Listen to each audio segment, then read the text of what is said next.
Gracias, Señor, que tu nombre es poderoso.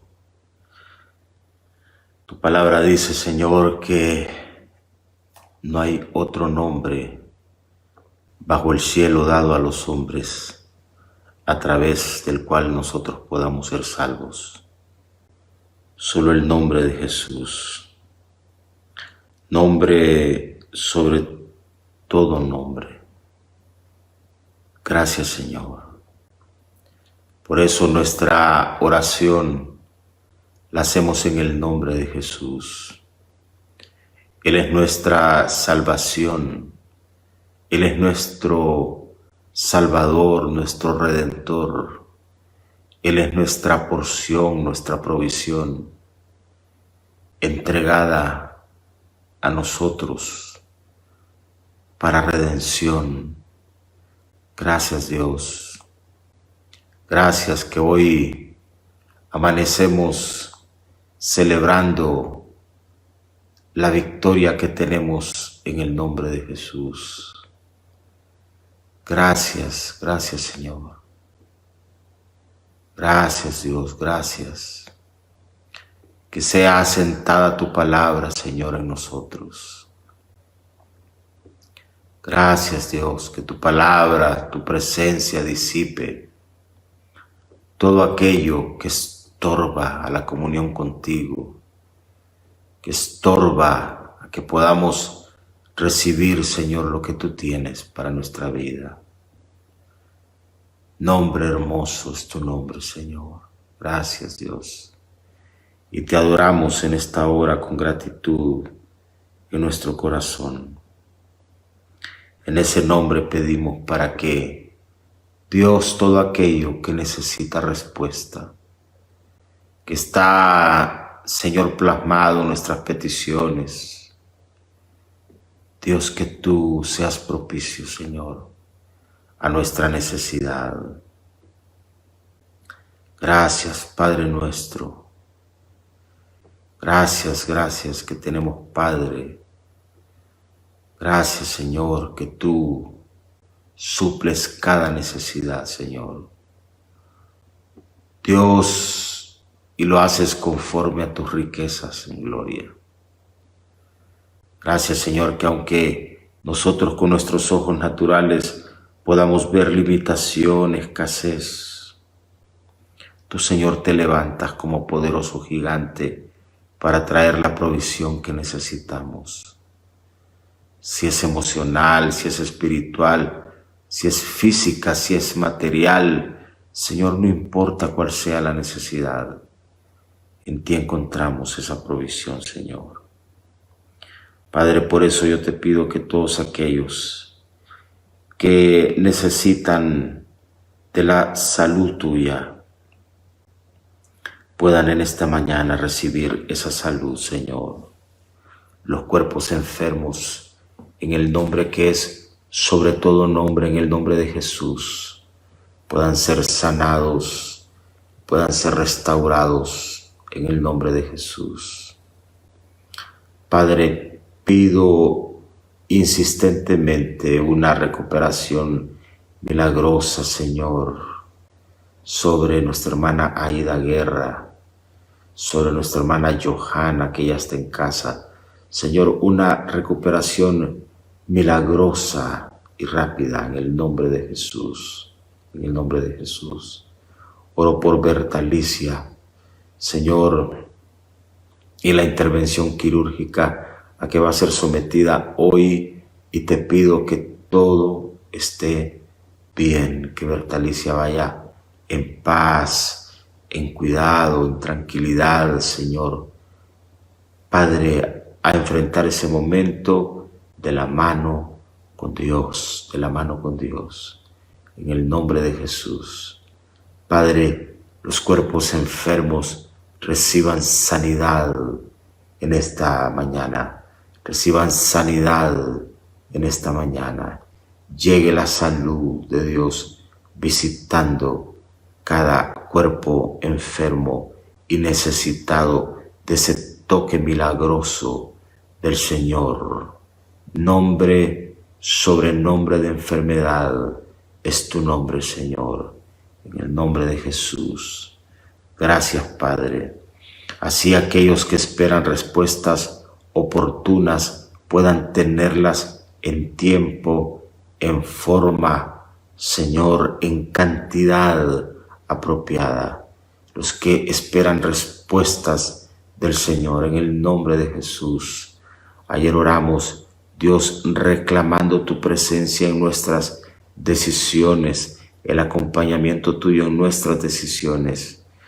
Hoy, Dios, pedimos que las decisiones que necesitan respuesta del Señor para ser tomadas, que esas decisiones, Dios, y esas respuestas lleguen en el nombre de Jesús, lleguen en el nombre de Jesús, para fortalecer decisiones y confirmar decisiones que necesitan ser confirmadas. Gracias, Señor. Tu gracia, tu poder, tu bendición nos alcance en este día. Señor, nos envolvemos en la fidelidad y en el cuidado tuyo. En el nombre de Jesús. Amén, amén. Bendito Dios. Buenos días, hermanos, hermanas. Les saludo en esta madrugada de martes ya, martes. Qué bueno que estamos juntos, que podemos compartir nuevamente, que Dios nos da la vida y nos da la vitalidad y el entusiasmo para estar acá y poder compartir en esto que es la comunidad del devocional. Escriba ahí, estamos juntos en la comunidad del devocional. Estamos juntos en la comunidad del devocional. Sabe, es una comunidad espiritual. Estamos interactuando, compartimos, nos acompañamos, oramos, estudiamos la palabra juntos, leemos, en fin. Está haciendo esto de muchísima bendición para todos nosotros, y me incluyo ahí. Una enorme bendición poder compartir cada mañana, cada madrugada, y poder juntarnos para buscar al Señor. Así es que estamos juntos en la comunidad del devocional. Declárelo ahí. Estamos juntos, estamos juntos. Usted es parte, usted está integrado en la comunidad del devocional. Así es que qué bendición, qué bendición. Quiero siempre mostrar mi gratitud a ustedes por la participación ayer en el devocional presencial. Siempre tenemos un tiempo muy lindo, muy especial, sobre todo por esa entrega y esas ganas que ustedes le ponen a estar allí y estar con una actitud de participación, porque estamos juntos en la comunidad del devocional. Así es que les agradezco, de veras, mucha bendición. Es importante que podamos siempre invitar a alguien que comparte ese momento. Por ahí uno tiene amigos, tiene familiares que necesitan la oración, necesitan ese momento. Así es que a mantenernos siempre en esa actitud de poder estar nosotros e invitar a otros. Estar nosotros e invitar a otros. Ese va a ser un lema, ¿verdad? Que hay que agarrarlo. Estar nosotros e invitar a otros. Muy bien. Así es que mi gratitud por eso. Reitero, tuvimos un tiempo muy especial. El próximo lunes estaremos igual compartiendo en el devocional presencial, y allí vamos a estar invitando porque vamos a colocar un elemento diferente en nuestra dinámica de devocional. El lunes, no este próximo lunes, sino el lunes el primer lunes del mes de noviembre, vamos a incluir una movilización en el devocional presencial. ¿Qué significa eso? Bueno, que vamos a estar un tiempo juntos. Recuerde que arrancando el mes de noviembre, el primer lunes, el énfasis es orar por sanidad. Y tenemos Cena del Señor.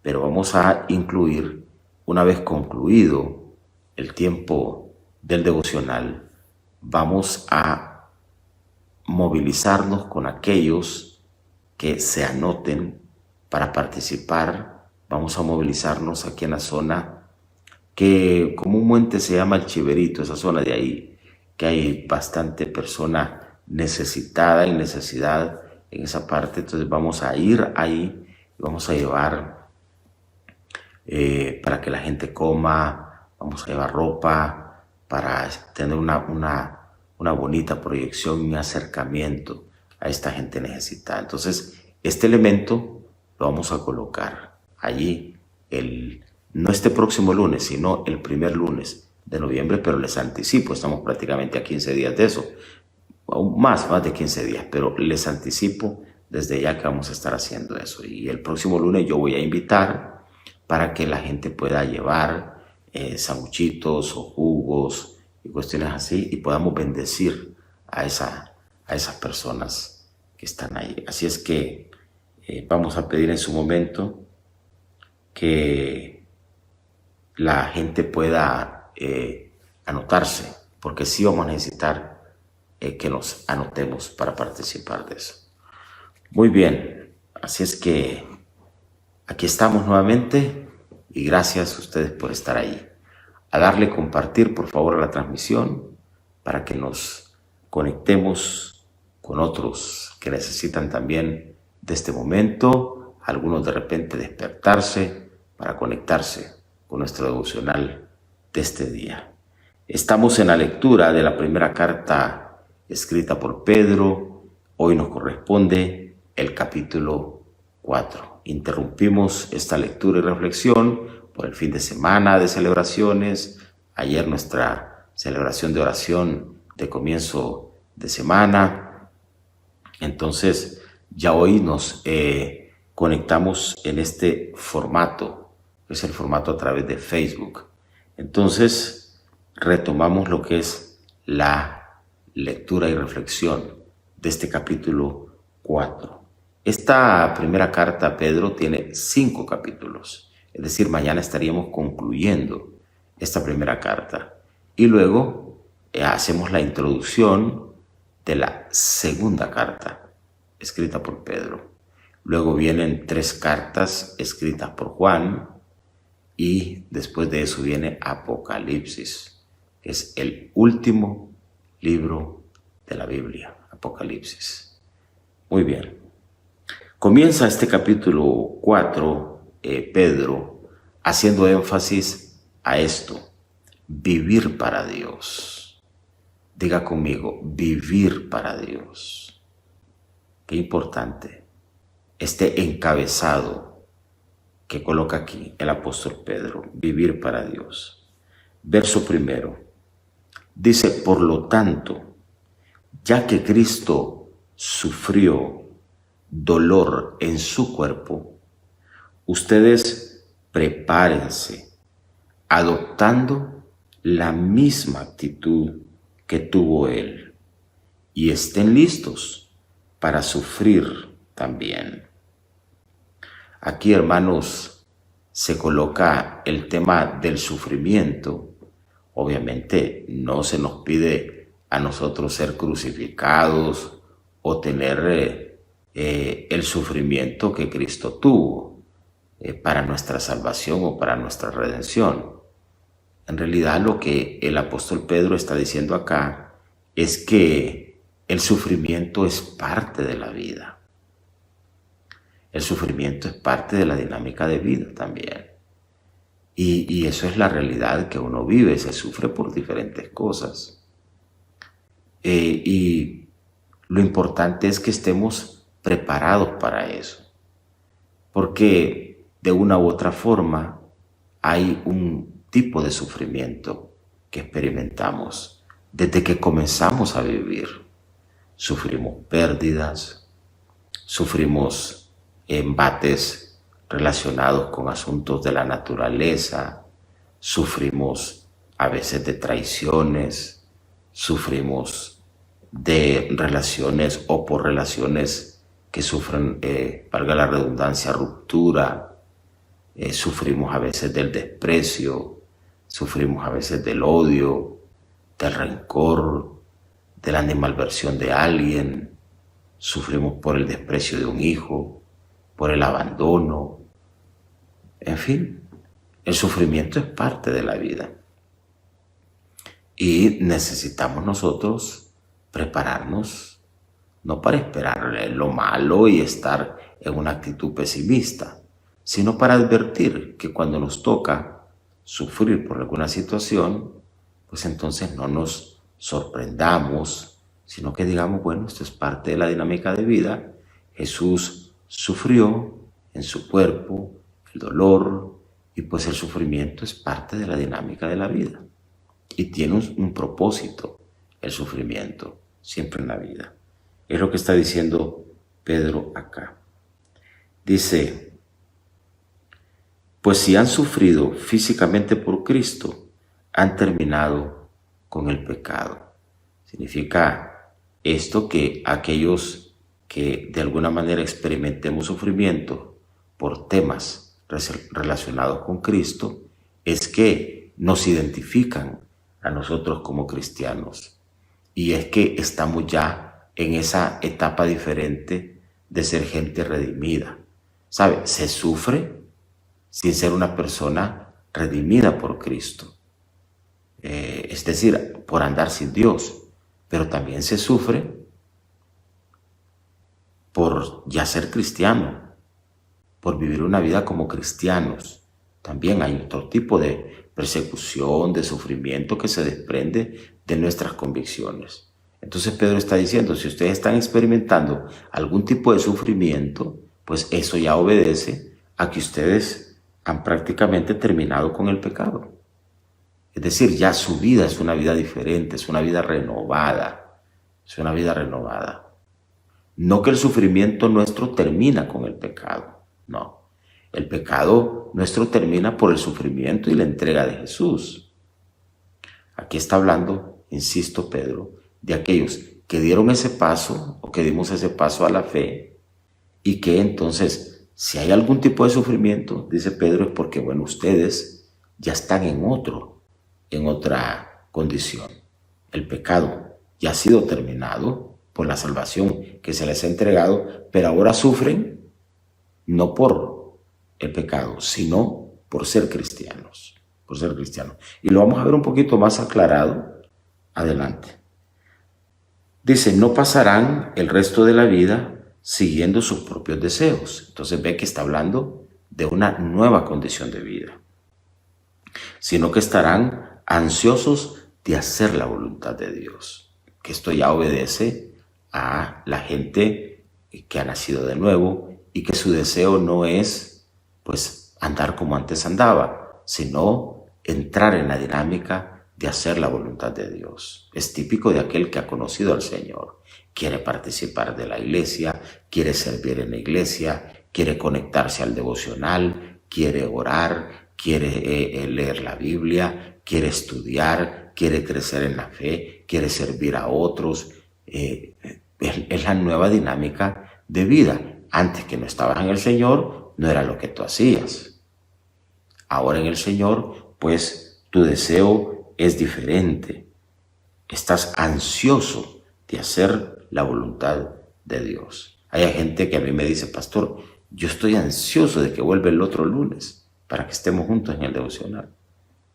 Yo estoy ansioso de conectarme todos los días y seguir creciendo y seguir leyendo. Pues eso obedece a tu nuevo momento en Cristo, donde has terminado con el pecado y ahora cualquier tipo de sufrimiento que se desprenda será el sufrimiento que está ligado a esa nueva etapa en Cristo, en que estás ahora.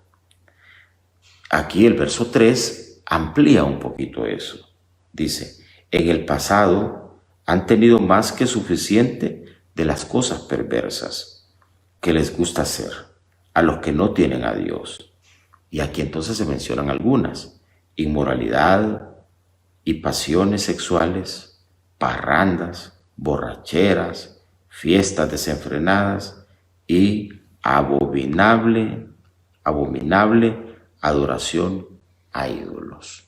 ¿Qué es esto? El comportamiento de alguien sin Dios, Se habla aquí de inmoralidad, de pasiones sexuales, de parrandas, de borracheras, de fiestas desenfrenadas y de abominable adoración a ídolos. Quizá algunos que me están escuchando saben que la vida pasada de ellos tuvo que ver con esto. Ahora están en otra vida, en otro tipo de momento, al haberse encontrado con Dios. Entonces ya sus deseos no están dirigidos a esto, sino más bien a huir de esto, y el entusiasmo que tienen es por una vinculación más plena y más profunda con Dios. Verso 4. No es de extrañarse que sus amigos de la vieja vida se sorprendan de que ustedes ya no participan en las cosas destructivas y descontroladas que ellos hacen.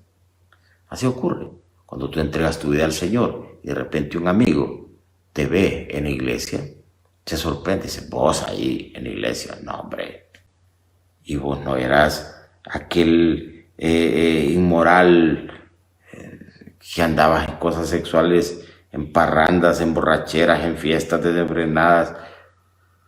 Lo menos que vos hacías era buscar a Dios y no vos allí. Entonces dice: no es de extrañarse que sus amigos de la vieja vida se sorprendan de que ustedes ya no participan en las cosas destructivas y descontroladas que ellos, pues, de repente siguen haciendo.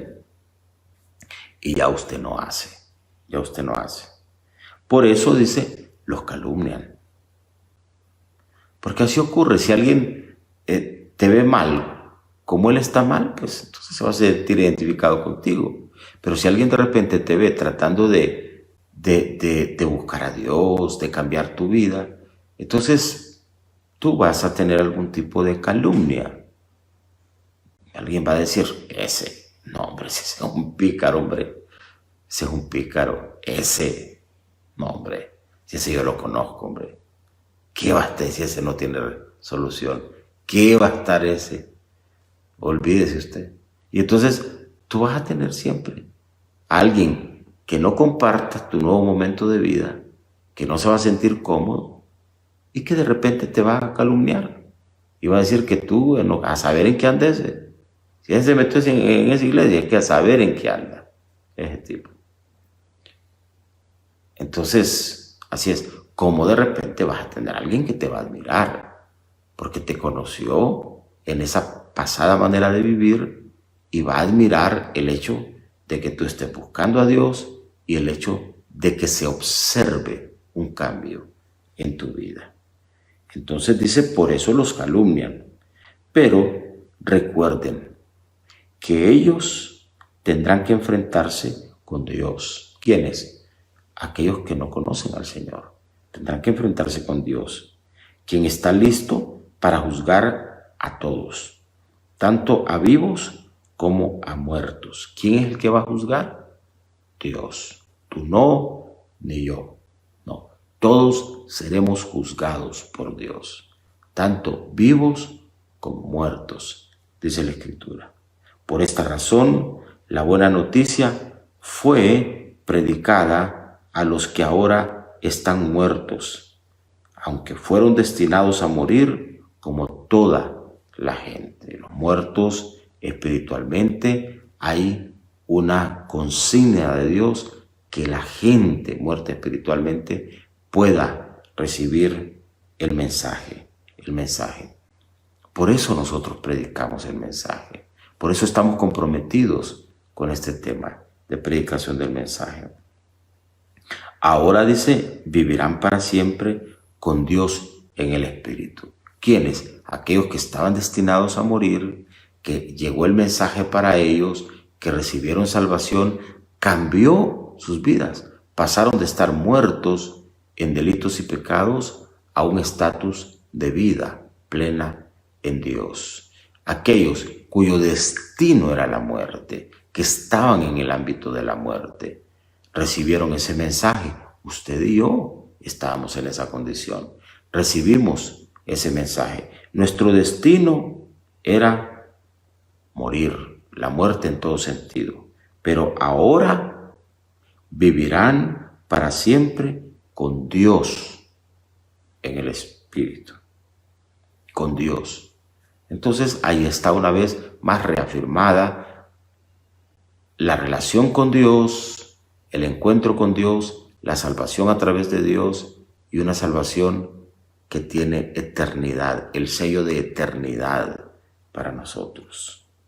Verso 7. Aquí lo que fue la declaración de nuestro día de ayer. Dice, el fin del mundo se acerca. Se acerca. Hermanos, esto es una realidad. Es una realidad. Lo que vemos a nuestro alrededor tiene que ver con eso. Los cambios que vamos a ver en el mundo. Van a haber cambios no solo en términos climatológicos, ambientales, fuertes, bruscos. Vamos a ver cambios económicos. Hace tiempo atrás, cuando comenzó esta pandemia, me entrevistaron en un programa y me hicieron esa pregunta: ¿qué cree usted que va a ocurrir después de esta pandemia? Y yo le dije, ¿sabe qué? Va a ocurrir que países pobres serán más pobres y países con bonanza entrarán a niveles de crisis. Y usted ve, en este momento, Inglaterra misma, Gran Bretaña, tiene serias situaciones para poder cubrir su presupuesto. Su presupuesto. Europa está entrando en situaciones complejas incluso para poder cubrir los temas del invierno.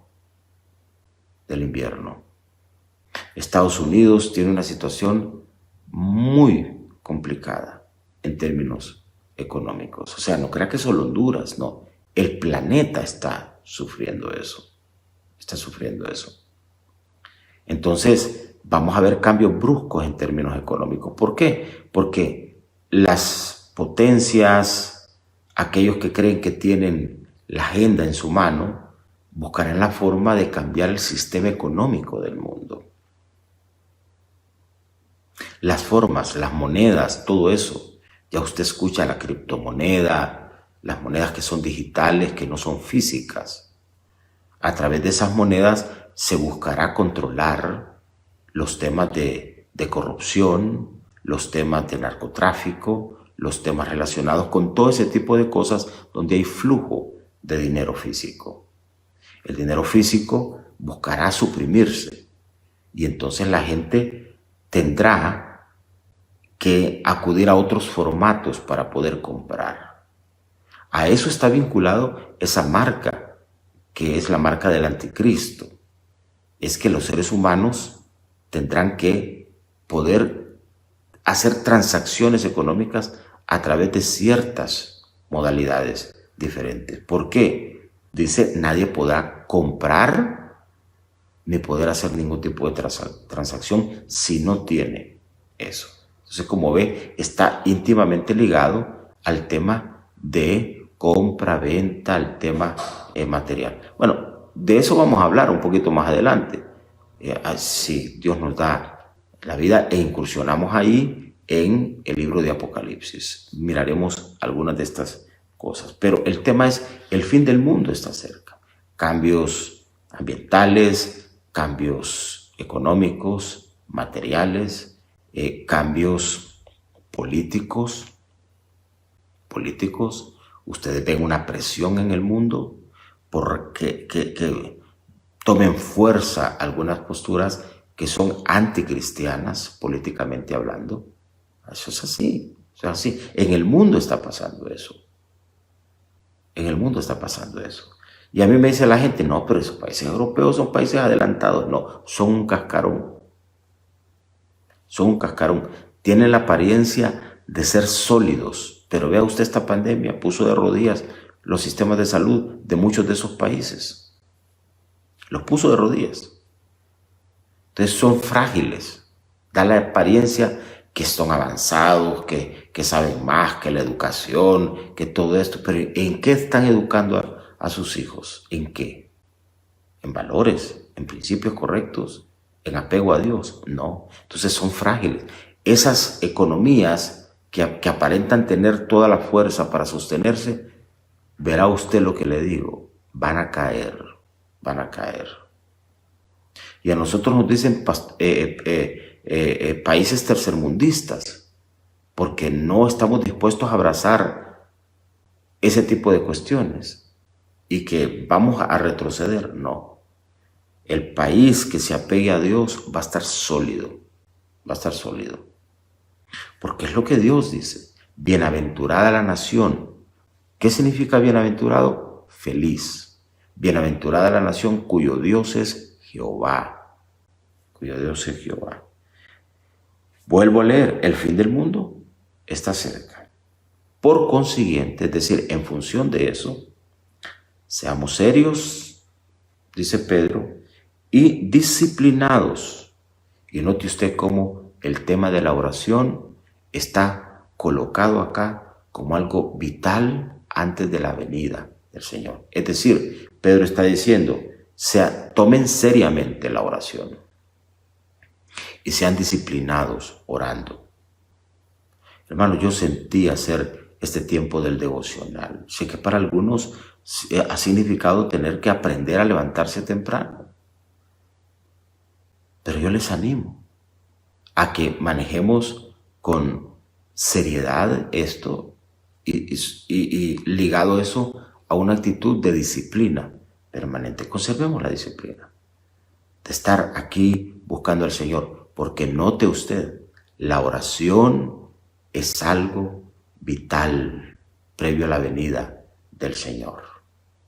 La actitud de oración de la iglesia es vital. Así como cuando en la parábola de las vírgenes se habla de que el Señor iba a venir y unas se durmieron y las otras estuvieron ahí. Cuando ya el Señor vino, las que se durmieron no tenían aceite. Entonces, la oración pone aceite en nuestra lámpara, hermanos, para estar en una actitud vigilante, con discernimiento espiritual respecto a todas las cosas que están pasando a nuestro alrededor, porque va a haber mucha confusión, va a haber mucha mentira, y necesitamos la oración para que Dios nos dé el discernimiento de poder advertir qué realmente es verdad y qué realmente es mentira. Y mucha oración. Usted ve Jesús antes de ir a la cruz, momentos cruciales, se fue a orar en Getsemaní, se llevó a sus discípulos, les dijo a sus discípulos, oren para que no entren en tentación. Es la voz del cielo para nosotros en este tiempo. Oren para que no entren en tentación.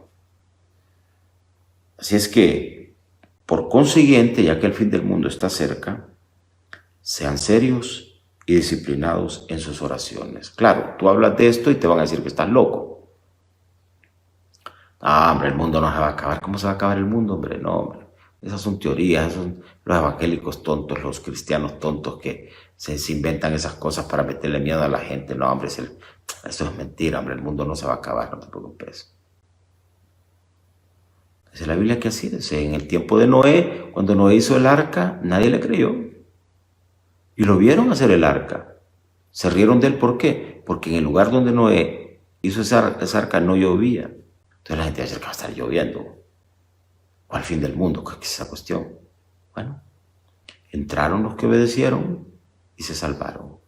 Hoy el arca nuestra de salvación se llama Jesús. Y Jesús está invitando. Por eso que estamos predicando, orando y predicando, orando y predicando. Diga conmigo, orando y predicando, orando y predicando. ¿Por qué? Porque la gente necesita saber del mensaje para que entren en el arca de salvación que es Jesús. Y cuando venga ese momento final, así como aquellos se salvaron en el arca, así podamos ser salvos nosotros al haber entrado en el arca de salvación que es Jesús. Orar y predicar, orar y predicar, orar y predicar. No nos salgamos de esa agenda. Orar y predicar, orar y predicar. Por eso nuestros grupos en hogares, por eso estimulamos que la oración se levante en casa, por eso la enseñanza en los hogares, por eso estamos abriendo iglesias, por eso estamos evangelizando, por eso estamos movilizando la iglesia, por eso estamos orando todos los días, por eso nos juntamos en el devocional presencial el lunes en la mañana, orando y predicando, orando y predicando. Esa es la dinámica.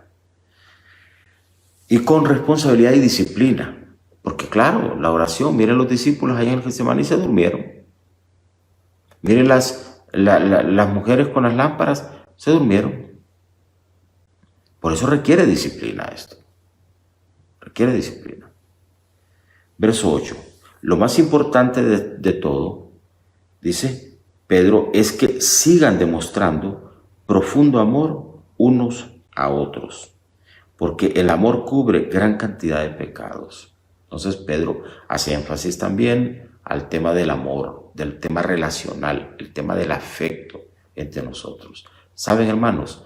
Este tiempo es un tiempo para acercarnos más como familia de la fe y para afirmar nuestro amor unos por otros. Eso no es romántico, no. No, es que el mundo va en sentido contrario. Mientras en el mundo la gente se despedaza, se traiciona, se maldice, en la iglesia debe de estar afirmado el amor entre nosotros, el respeto entre nosotros, incluso para cubrir con el amor multitud de faltas, porque ¿quién no tiene faltas? Pero ¿qué hace el mundo con las faltas de la gente? Las usa para destruir a la gente. El mundo no redime a la gente. El mundo hunde a la gente. El mundo sin Dios. Pero la iglesia, no. En la iglesia es una comunidad terapéutica. Es una comunidad redentora. Donde la gente llega y se encuentra con el afecto, con aceptación. Y ese amor, el amor que Dios nos ha entregado, con ese amor, así como el amor de Dios cubrió la multitud de faltas nuestras, debemos estar dispuestos nosotros a arropar con amor a aquellos que han cometido faltas. ¿Para qué? Para que encuentren en Dios la redención de sus faltas, el perdón de esas faltas y la sanidad que se desprende de las heridas que las faltas que uno hace, pues lleva a uno esas heridas. Sanidad en todo sentido. Dice el verso 9, abran las puertas de su hogar, mire usted, con alegría. Es la invitación que el cielo nos está haciendo. Abre las puertas de nuestras casas, de nuestros hogares, de nuestras familias. O sea, la llegada de Dios al ambiente familiar es importante. Y note usted cómo desde el hogar se proyecta igual un mensaje redentor y salvífico. Dice, abran las puertas de su hogar con alegría al que necesite un plato de comida o un lugar donde dormir. Dios, de su gran variedad de dones espirituales, les ha dado un don a cada uno de ustedes. Hay que usar eso, hay que usarlo, y hay que usarlo bien para servirse los unos a los otros. Los dones, los talentos que Dios da, así como los que ministran, los que cantan, pues ellos nos están sirviendo a nosotros con el don que les ha dado. Y hay que hacerlo, dice acá, para bendecir a otros, y hay que usar eso, porque nada peor que Dios te dio un don y que tú no lo uses. Que tú no lo uses. Verso 11, una pregunta. ¿Has recibido el don de hablar en público? Entonces, habla como si Dios mismo estuviera hablando por medio de ti. ¿Has recibido el don de ayudar a otros? Ayúdalos con toda la fuerza y la energía que Dios te da. Así, cada cosa que hagan traerá gloria a Dios por medio de Jesucristo. A Él sea toda la gloria y todo el poder por siempre y para siempre. Amén. Amén. Luego, a partir del verso 12, Pedro pone como encabezado otro tema, es sufrir por ser cristiano. Entonces, como le decía, que el sufrimiento, pues a veces se sufre por ser bolo. Vas a tener un tipo de sufrimiento. Se sufre por andar en cosas inapropiadas, pero hay un tipo de sufrimiento que se desprende de las convicciones que tú has abrazado. Entonces, sufrir por ser cristiano. Verso 12 dice, queridos amigos, no se sorprendan de las pruebas de fuego por las que están atravesando, como si algo extraño les sucediera. O sea, todo esto que nosotros estamos viviendo no es extraño, en realidad es parte de algo que está escrito y está definido, va a acontecer en el mundo. Entonces no debemos de sorprendernos, como si algo extraño, no. O sea, vivir algún tipo de aprensión, de sufrimiento en la vida cristiana, insisto, es parte de la vida, es parte de la vida. Dice que en vez de extrañarnos por eso, verso 13, en cambio, alégrense mucho. Y la actitud cuenta. La actitud cuenta para enfrentar el sufrimiento. Dice, hay que alegrarse mucho, porque estas pruebas los hacen a ustedes ser partícipes con Cristo de su sufrimiento. Es decir, a través de la prueba, a través del sufrimiento, nosotros nos identificamos con el Cristo que sufrió también. Hay un nivel de identificación. Así como nos identifican por decir aleluya, por decir gloria a Dios, y dice, ese es cristiano. Bueno, cuando tú sufres y la gente te ve con una buena actitud frente al sufrimiento, entonces la gente puede identificar y puede decir, ese es cristiano. ¿Por qué? Porque estás confiando en Dios en medio del sufrimiento que estás viviendo. Y te identificas como tal. Y tú te identificas con el sufrimiento de Cristo. Entonces dice aquí, estas pruebas los hacen partícipes con Cristo de su sufrimiento, para que tengan la inmensa alegría de ver su gloria cuando sea revelada a todo el mundo. Verso 14. Si los insultan porque llevan el nombre de Cristo, serán bendecidos, porque el glorioso Espíritu de Dios reposa sobre ustedes. Sin embargo, si sufren, que no sea por matar, que no sea por robar, por causar problemas o entremeterse en asuntos ajenos. En cambio, no es nada vergonzoso sufrir por ser cristiano. Alaben a Dios por el privilegio de que lo llamen por el nombre de Cristo. Cristianos, eso tiene que ver, que lo llamen por el nombre de Cristo, pues ha llegado el tiempo del juicio y debe comenzar por la casa de Dios. Y si el juicio comienza con nosotros, qué terrible destino les espera a los que nunca obedecieron la buena noticia de Dios. Además, si los justos a duras penas se salvan, ¿qué será de los pecadores que viven sin Dios? Entonces, como ven acá, el sufrimiento es pues parte de la dinámica de vida, lo experimentan cristianos y no cristianos. Y aquí dice Pedro, si los creyentes experimentan sufrimiento, con la diferencia de que lo experimentamos de la mano de Dios y con una actitud diferente, imagínense, dice Pedro, para aquellos sin Dios, experimentando el sufrimiento presente y futuro. Verso 19.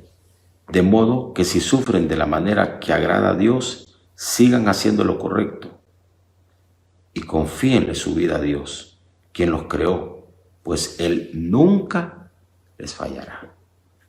Entonces, frente al sufrimiento, tú asumes una actitud de contentamiento. Tú no dices, bueno, qué barbaridad, que esto que estoy viviendo y qué pasa y dónde está Dios. Tú no te extrañas, tú dices, no, bueno, como cristiano voy a vivir momentos de sufrimiento.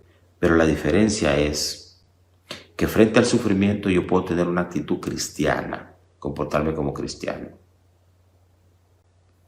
una actitud de alegría, porque sé que ese sufrimiento me hace partícipe, me identifica con lo que Cristo sufrió. De alguna manera ese sufrimiento tiene un propósito en mi vida y Dios lo va a utilizar para mi bendición. ¿Por qué? Dios nunca me va a fallar. Dios nunca me va a fallar. Así es que tú experimentas en este momento algún nivel de sufrimiento. Gózate en el Señor y di gracias, Dios, que este sufrimiento que es momentáneo va a servir para bendición de mi vida. Al final tú que nunca me vas a fallar. Así cierra Pedro este capítulo diciendo, dice, de modo que si sufren de la manera que agrada a Dios, sigan haciendo lo correcto y confíenle su vida a Dios, quien los creó, pues Él nunca les fallará. Y aquí Pedro dice, sigan haciendo lo correcto, porque a veces cuando uno está en un momento de sufrimiento, renuncia a la fe, deja de tener las mismas convicciones, cree que Dios ya lo abandonó. Dice Pedro, no, si tú sufres, no te extrañes. Dios está en medio del sufrimiento tuyo y Dios nunca te va a fallar. Dios te va a dar la fuerza para atravesar ese momento de sufrimiento. En el momento de sufrimiento vas a ver a Dios ser Dios, dándote fortaleza y acompañamiento. Y Dios te va a madurar a través del sufrimiento, te va a sacar a un momento de gloria y de bendición, tal como Jesús. Jesús pasó por el sufrimiento, pero no se quedó en el sufrimiento. Jesús superó el sufrimiento porque en medio del sufrimiento fue obediente, tuvo una buena actitud, fue hasta la muerte, pero no quedó ni en sufrimiento ni en muerte, sino que de ahí pasó a un estatus diferente. Dios le dio un nombre que es sobre todo nombre. Dios le dio autoridad.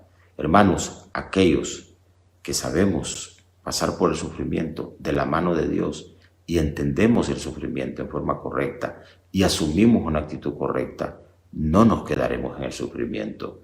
Pasaremos por el sufrimiento, saldremos al otro lado y saldremos con más madurez, saldremos con más bendición y saldremos